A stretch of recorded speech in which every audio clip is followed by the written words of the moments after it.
know, we hope and pray in this office that every parent will make sure that he or she is very careful about the circumstances of a child in a car. We know, and I learned in the pendency of this case that on occasion accidents happen. They do. But this wasn't an accident.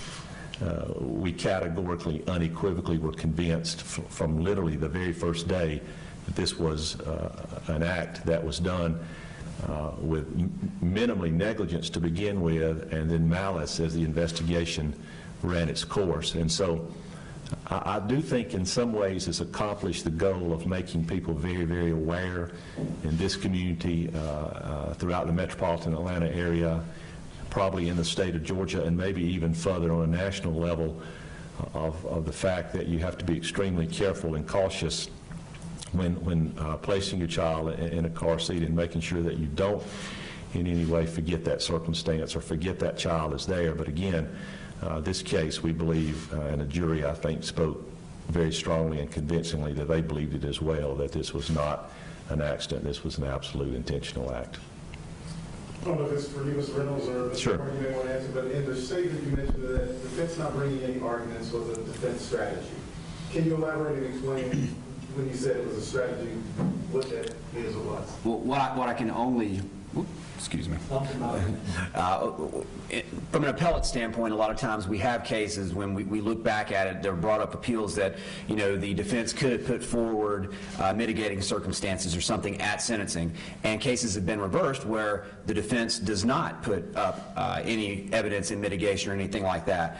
Here we understood maybe they chose to do that for some other reason, not to, I guess, give up maybe information they want to use on appeal or things like that, but to get them on the record so they have been faced, and Mr. Harris has been faced, like, hey, I do know that we have this opportunity, and it's not just due to laziness or forgetfulness or something like that on the part of defense counsel. It's a decision they are making after talking with their client. So that's the reason for bringing that up and putting it on the record, because 5 years down the road, 10 years down the road, you're in another habeas court somewhere else if this case is on appeal, and you don't know what the arguments are going to be made.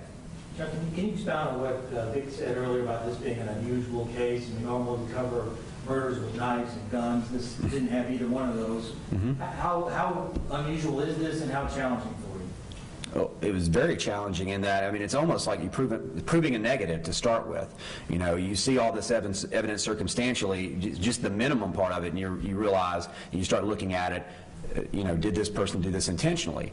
And so you have to start from that standpoint. It's not like you have a murder on video or a shooting or anything like that. It's the mechanism of injury, and I think the level of evil it took to commit this type of act also is something different than we usually see. Because usually there's a reason, and while it's still murder, okay, you got ripped off in a drug deal, or there's domestic violence or something like that. This case was so far different than what we usually see in our homicide cases. And you and I have talked before, what feeling or comments did you get from the jurors about how they handled that evidence and absorbed it? I think they absorbed it in a very systematic way. I think the first day, talking to the foreperson and a couple other people, the first day they were kind of, you know, working their way through how do they go through this process.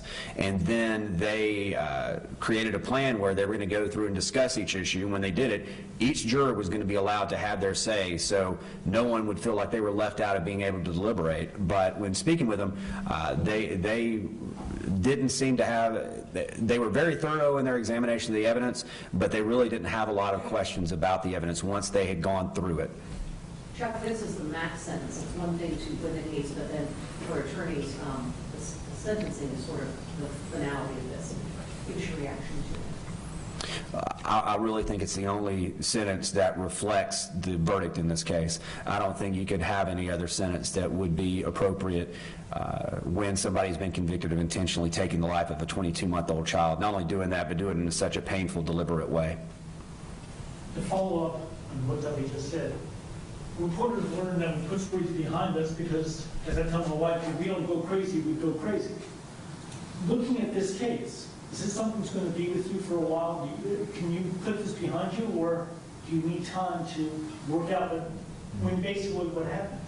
Yeah, I don't think anybody involved in this case will ever be able to put it behind them, so to speak. I think we're all going to keep it with us for one reason or another. Different things we may have learned about the case, about evidentiary issues that came up that we've never encountered before that we had to research.